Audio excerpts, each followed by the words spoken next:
Assalamualaikum warahmatullahi wabarakatuh. Perkenalkan, nama saya Nurul Suci Az-Zahra, NIM K1A11903, kelas ITPA 2019, jurusan Ilmu dan Teknologi Pangan. Saya akan mempresentasikan hasil kerja saya, yaitu mikroorganisme jamur bersel tunggal, Saccharomyces cerevisiae dalam pembuatan roti. Saccharomyces cerevisiae. Jamur Saccharomyces merupakan jenis khamir atau ragi atau years yang memiliki kemampuan mengubah glukosa menjadi etanol dan CO2. Saccharomyces merupakan mikroorganisme bersel satu, tidak berklorofil, dan termasuk golongan Eumycetes. Tumbuh baik pada suhu 30 derajat Celcius dan pH 4,5 sampai 5. Pertumbuhan Saccharomyces dipengaruhi oleh adanya penambahan nutrisi, yaitu unsur C sebagai sumber karbon, unsur N, unsur amonium dan pepton, unsur mineral dan vitamin. Saccharomyces cerevisiae digunakan dalam pembuatan roti. Karbon dioksida yang dihasilkan oleh fermentasi digunakan sebagai agen ragi dalam roti dan produk lainnya. Secara historis, penggunaan ini terkait erat dengan penggunaan ragi dalam industri pembuatan bir, karena pembuatan roti mengambil atau membeli bram atau produk ragi. Klasifikasi Ascomycotina. Saccharomyces cerevisiae atau ragi tidak memiliki hifa karena struktur tubuh hanya satu sel. Bentuk banyak dimanfaatkan untuk pembuatan tape, alkohol, roti, atau bir. Saccharomyces ellipsoideus untuk pembuatan wine dari buah anggur. Saccharomyces tuak untuk pembuatan tuak dari air nira. Ciri-ciri Saccharomyces cerevisiae.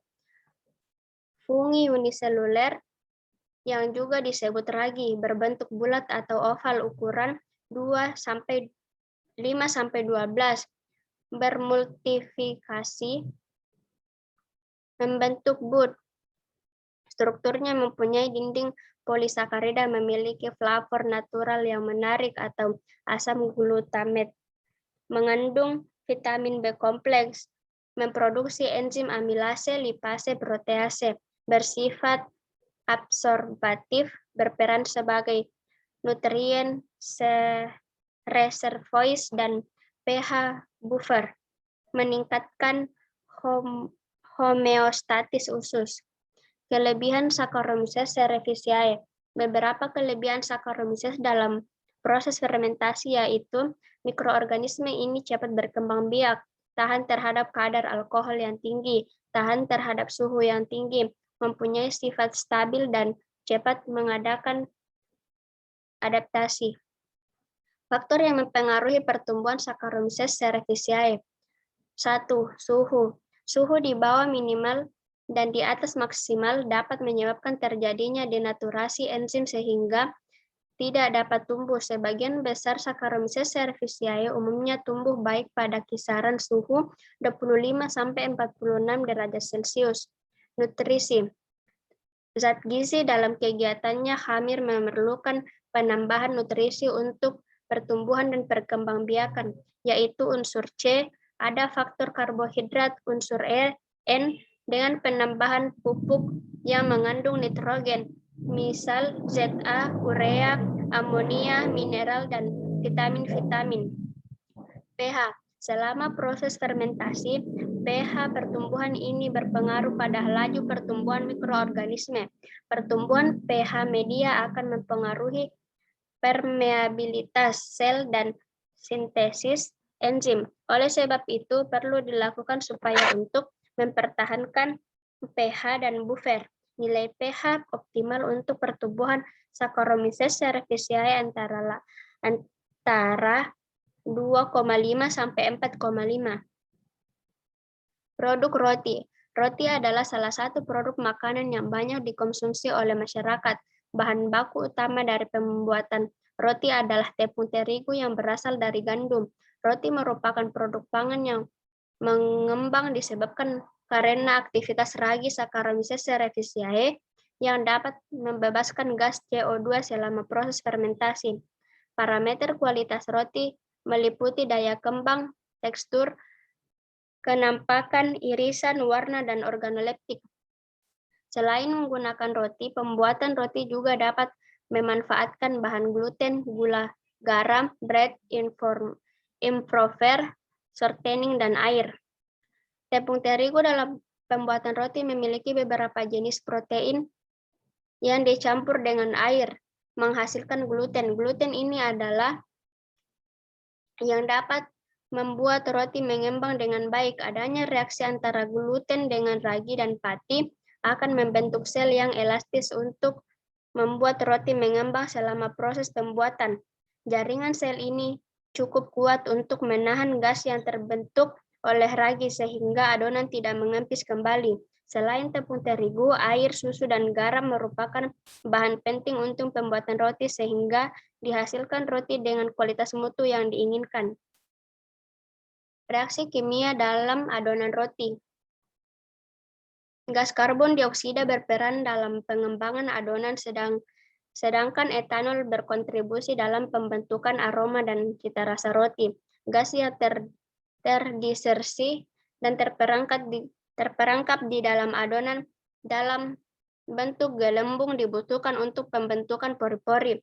Terbentuknya dinding pori-pori yang elastis tergantung pada kandungan protein spesifik dalam tepung gandum yang disebut gluten. Saat tepung dicampur dengan air, gluten akan membentuk massa viskoelatis yang mengikat semua bahan adonan terutama pati menjadi suatu lapisan. Lapisan ini bersifat impermeabel terhadap gas sehingga dapat memerangkap gas dalam bentuk pori-pori. Berikut adalah diagram alir dalam pembuatan roti menggunakan ragi dari Saccharomyces cerevisiae. Bahan utama: tepung, air, ragi, bahan tambahan gula, shortening, malt atau susu. Pencampuran dan pengadukan adonan, peragian atau fermentasi, penyeragaman bentuk atau pembentukan dan penembangan, frothing atau pengembangan adonan, pembakaran atau baking. Peranan Saccharomyces cerevisiae dalam pembuatan roti, pengembangan adonan. Pembuatan roti, ragi atau yeast dibutuhkan agar adonan bisa mengembang. Ragi atau yeast biasanya ditambahkan setelah tepung terigu ditambah air lalu diaduk-aduk merata. Setelah itu selanjutnya adonan dibiarkan beberapa waktu. Ragi atau yeast sendiri sebetulnya mikroorganisme, suatu makhluk hidup berukuran kecil, biasanya dari jenis Saccharomyces cerevisiae yang digunakan dalam pembuatan roti ini. Pada kondisi air yang cukup dan adanya makanan bagi ragi atau yeast, khususnya gula, maka yeast akan tumbuh dengan mengubah gula menjadi gas karbon dioksida dan senyawa beraroma. Gas karbon dioksida yang terbentuk kemudian ditahan oleh adonan sehingga adonan menjadi mengembang. Asidifikasi. Selama proses fermentasi, selain dihasilkan gas CO2 juga dihasilkan asam-asam organik yang menyebabkan penurunan pH adonan. Karena tingginya kapasitas penyangga atau buffer capacity protein di dalam adonan, maka tingkat keasaman dapat ditentukan dengan menentukan total asam adonan.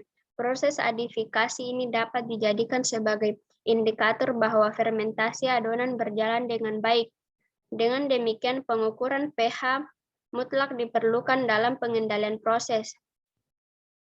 Produksi flavor, terbentuknya alkohol, penurunan pH, dan terbentuknya metabolit lainnya secara langsung akan berperan sebagai prekursor flavor dan rasa roti.